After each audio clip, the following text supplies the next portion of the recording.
Assalamualaikum warahmatullahi wabarakatuh. Di video kali ini saya akan melanjutkan pembahasan untuk akuntansi piutang usaha atau piutang dagang. Khususnya untuk kali ini saya akan membahas metode akuntansi yang digunakan untuk piutang tidak tertagih. Nah, di sini ada dua metode, yakni metode langsung dan metode cadangan. Kalau menggunakan metode langsung, ketika perusahaan itu memutuskan untuk menghapus suatu piutang pelanggan, maka kerugian penghapusan akan dibebankan ke akun beban kerugian piutang. Jadi dengan metode langsung, beban kerugian piutang itu akan diakui ketika benar-benar ada piutang yang dihapus atau benar-benar kerugian real yang dihapus oleh perusahaan. Nah, secara teoritis, metode langsung ini bertentangan dengan prinsip matching antara cost dengan revenue. Matching cost and revenue tidak sesuai. Kenapa? Karena katakanlah di tahun 2019 terjadi penjualan. Katakanlah piutang dagang, diakui piutang dagang, kreditnya penjualan. Katakanlah Rp1.000.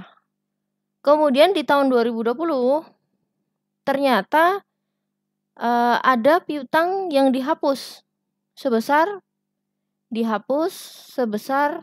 katakanlah 200 karena katakanlah customer-nya tidak mampu bayar. Maka di 2020 kalau dengan menggunakan metode langsung maka jurnalnya adalah beban kerugian piutang, kreditnya adalah piutang dagang sebesar 200. Nah, ini tidak sesuai dengan prinsip matching cost revenue. Kenapa? Karena penjualannya atau pendapatannya itu diakui di tahun 2019, tapi bebannya malah diakui di tahun 2020. Jadi ini tidak match, gitu ya. Kemudian piutang tidak dinyatakan sebesar net realizable value karena piutangnya disajikan sebesar nilai kotornya. Jadi kalau menggunakan metode langsung asumsinya perusahaan itu optimis seluruh piutangnya bisa tertagih. Jadi tidak ada pencadangan kerugian.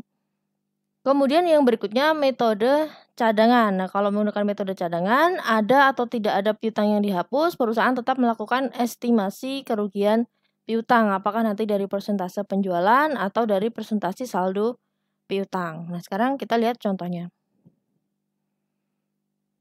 Contoh dengan metode langsung. PT Balapan di tahun 2019 memutuskan untuk menghapus akun piutang PT Raya, jadi customer-nya di sini PT Raya sebesar 8.000. Karena terdapat bukti objektif bahwa pelanggan tidak akan membayar piutangnya. Nah, maka saat perusahaan memutuskan untuk menghapus piutang si customer PT Raya ini, maka jurnal yang dibuat perusahaan adalah beban kerugian piutang kita debit, kreditnya adalah piutang dagang sebesar piutang yang dihapus Rp8.000. Kalau ternyata suatu saat pelanggannya si PT Raya ini bisa membayar, maka ketika diterima pembayaran dari PT Raya, maka tinggal kita mendebit kas, kreditnya pendapatan lain-lain atau uncollectible recovery gitu ya. Ini diakui sebagai pendapatan lain-lain. Kalau ada kas yang diterima dari pelunasan piutang pelanggan yang sudah dihapus.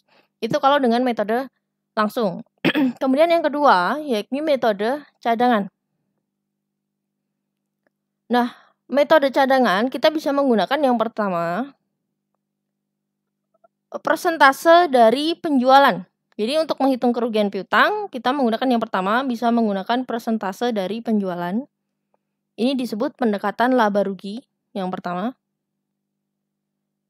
Nah, kalau menggunakan persentase penjualan, maka yang dihitung adalah beban kerugian piutangnya atau BKP di sini. Bad debt expense atau beban kerugian piutang. Itu kalau menggunakan percentage of sales. Sekali lagi, kalau menggunakan percentage of sales, maka yang dihitung adalah saldo untuk beban kerugian piutangnya, bad debt expense-nya. Tapi yang kedua, kalau menggunakan persentase dari piutang dagang, maka ini disebut pendekatan laporan posisi keuangan atau pendekatan neraca, sama. Maka yang dihitung adalah saldo CKP-nya atau cadangan kerugian piutangnya. Jadi berbeda. Sekali lagi, kalau menggunakan metode cadangan, ada dua cara. Yang pertama, apakah persentase dari penjualan. Kalau yang digunakan adalah persentase dari penjualan, maka yang dihitung adalah beban kerugian piutangnya. Kemudian yang kedua, kalau menggunakan persentase dari piutang, maka yang dihitung adalah cadangan kerugian piutangnya atau allowance for doubtful account.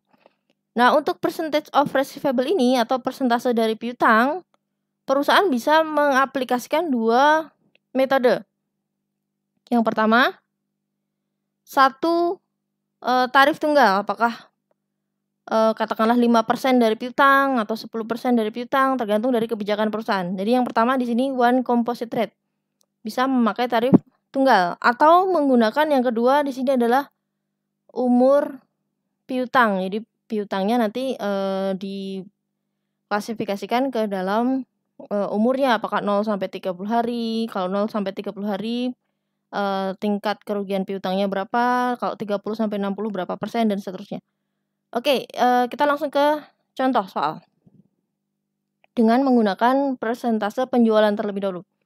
Di sini ada informasi penjualan kredit 500.000 dengan estimasi perusahaan mengestimasi ke persen penjualan yang tidak tertagih adalah 1,25%. Kemudian saldo piutang dagang 72.500. Kemudian kalau menggunakan saldo piutang maka estimasi tidak tertagihnya adalah 8%. Kasus pertama, saldo CKP-nya adalah kasus pertama saldo cadangan kerugian piutangnya. Yang pertama 150 dengan saldo debit kredit. Jadi seperti ini. Katakanlah ini akun cadangan kerugian piutang, maka yang pertama kasus 1 itu adalah 150 saldo kredit. Kasus 2 150 saldo debit. Nah, kalau dihitung dengan menggunakan persentase penjualan, tadi penjualannya 500, persentase estimasi tidak tertagihnya dari penjualan 1,25%, berarti estimasi biaya kerugian piutangnya adalah 6.250. Nah, sekarang berapa saldo akhir rekening CKP untuk kasus 1 dan kasus 2? Maka untuk kasus 1, saldo awalnya tadi 150 kredit, tambah penyesuaiannya adalah 6.250. Di sini tadi sudah kita hitung penyesuaiannya 6.250. Maka saldo akhirnya berarti kredit dengan kredit, berarti 6.400. Berarti saldo akhirnya di sini saya tambahi 6.250 ketemu 6.400. Kemudian yang kedua 150 tapi debit. Penyesuaiannya adalah kredit 6.250. Maka saldonya sama dengan di sini 6.100. Ini saldonya debit. Ini penyesuaiannya kredit. Jadi saldo akhir CKP-nya adalah 6.100 kredit. Maka kalau di jurnal biaya kerugian piutang, kreditnya cadangan kerugian piutang, baik untuk kasus 1 maupun 2. Sama jurnalnya, beban kerugian piutang atau biaya kerugian piutang, kreditnya cadangan kerugian piutang. Jadi sekali lagi, kalau menggunakan persentase penjualan atau pendekatan laba rugi, yang dihitung adalah biaya kerugian piutangnya. Jadi langsung bisa kita jurnal debit biaya kerugian piutang, kredit cadangan kerugian piutang. Tidak memperhatikan saldo awal dari cadangan kerugian piutang kalau menggunakan persentase penjualan. Jadi berapa estimasi persentase dari penjualannya tidak tertagih, kemudian bisa langsung di jurnal biaya kerugian piutang, kreditnya cadangan kerugian piutang. Dari tadi estimasi persentase tidak tertagih kalikan penjualan kreditnya berapa. Berikutnya kalau menggunakan persentase dari piutang atau pendekatan laporan posisi keuangan atau pendekatan neraca. Di sini piutang dagangnya 72.500, kemudian perkiraan persentasenya 8%. Jadi kalau dihitung CKP-nya adalah 5.800. Berapa saldo CKP setelah penyesuaian kasus 1 dan kasus 2? Nah, bedanya dengan metode persentase penjualan adalah kalau di sini CKP, di sini tadi saldonya 150 kredit. Kemudian kasus 2 150 debit. Kalau menggunakan pendekatan persentase dari piutang, maka yang dihitung adalah nilai CKP. CKP 31 Desember. Berarti di 31 Desember di sini CKP-nya harus 5.800. Di sini juga sama, 31 Desember 5.800. Nah, yang ditanyakan berapa penyesuaian yang di sini? Dari 150 dibawa ke angka 5.800. Kemudian di sini dari 150 debit dibawa ke 5.800 kredit. Jadi penyesuaiannya adalah, kita lihat kasus 1 terlebih dahulu. Saldo awalnya 150 kredit, dan saldo setelah penyesuaian nanti dibawa ke 5.800 kredit. Berarti tinggal 5.800 dikurangi 150. Penyesuaiannya 5.650. Kemudian kasus 2, saldo CKP-nya adalah debit 150. 150 ini kita bawa ke saldo kredit 5.800. Berarti tinggal 150 ditambah 5.800. Ketemu 5.950. Jadi ini adalah penyesuaiannya atau BKP-nya. BKP-nya yang mau kita jurnal. Jadi jurnal kasus pertama mencatat kerugian piutangnya adalah beban kerugian piutang 5.650 di sini. Kreditnya cadangan kerugian piutang 5.650. Dan kalau kasus 2 berarti yang di jurnal ada yang 5.950. Biaya kerugian piutang, kreditnya cadangan kerugian piutang 5.950. Ini 5.950. Oke, itu perbedaan untuk persentase penjualan atau pendekatan laba rugi dengan persentase dari piutang atau pendekatan neraca. Kemudian berikutnya kalau tadi kan kita menggunakan persentase, apakah persentase dari piutang berapa persen gitu ya. Kalau sekarang yang kedua adalah gimana kalau menggunakan schedule umur piutang. Nah, di sini diberikan contoh. Ada beberapa customer, ada Western, Brockway, Freeport, Allegheny, dan disediakan juga saldo piutang masing-masing dengan analisis umur piutangnya. Contoh di sini Western Stainless itu saldo piutangnya adalah 98.000 ke perusahaan Wilson. Kita perusahaannya Wilson, nama customer-nya adalah Western. Nah, 98.000 ini yang di bawah 60 hari umur piutangnya adalah 80.000.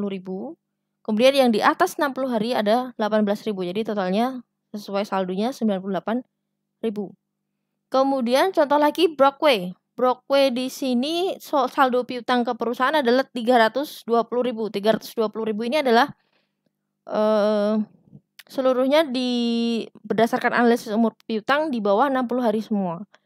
Oke, kemudian Freeport ini 55.000, umurnya lebih dari 120 hari. Kemudian Allegheny ada yang umurnya di bawah 60, ada yang 91 sampai 120 hari. Nah, ini analisis umur piutang namanya.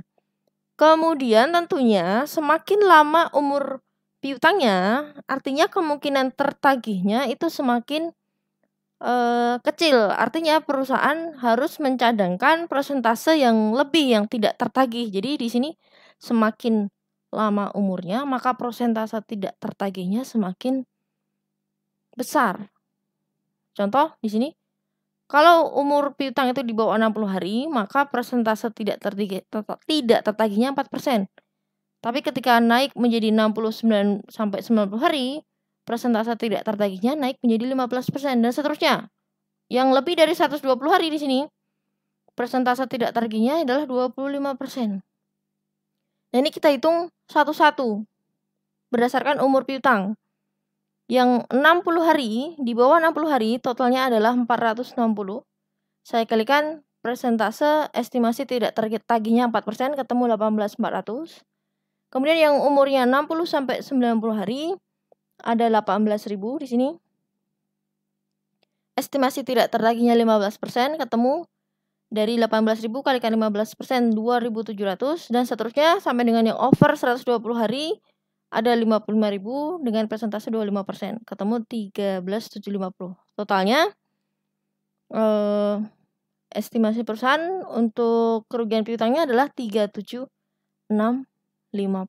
Nah, ini tinggal kita jurnal beban kerugian piutang, cadangan kerugian piutang sebesar 37.650.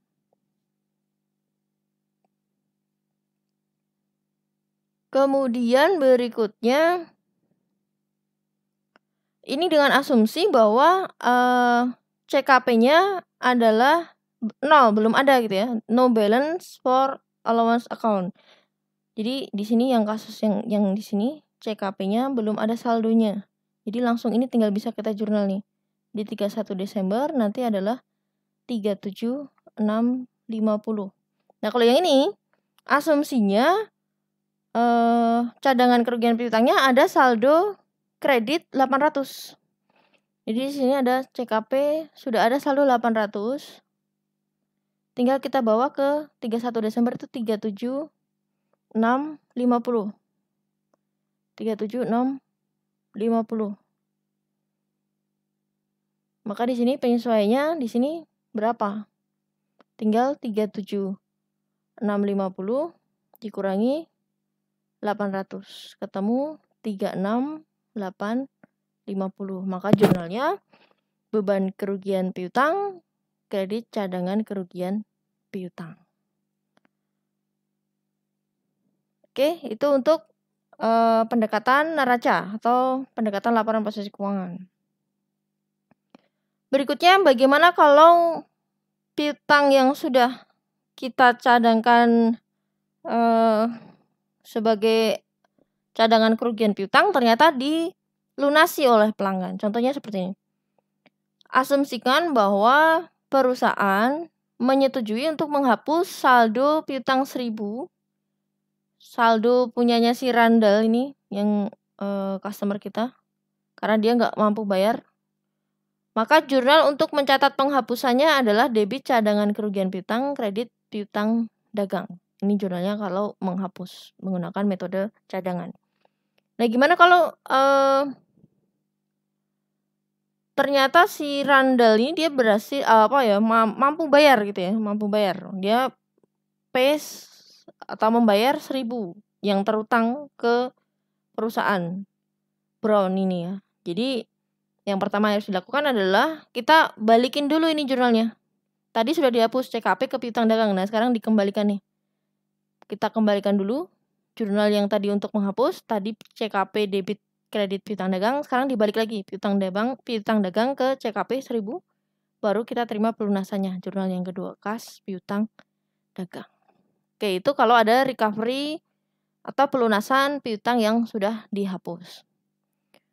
Oke, itu untuk metode akuntansi untuk kerugian piutang. Kalau ada pertanyaan silahkan di komen atau via WhatsApp group. Oke, terima kasih. Assalamualaikum warahmatullahi wabarakatuh.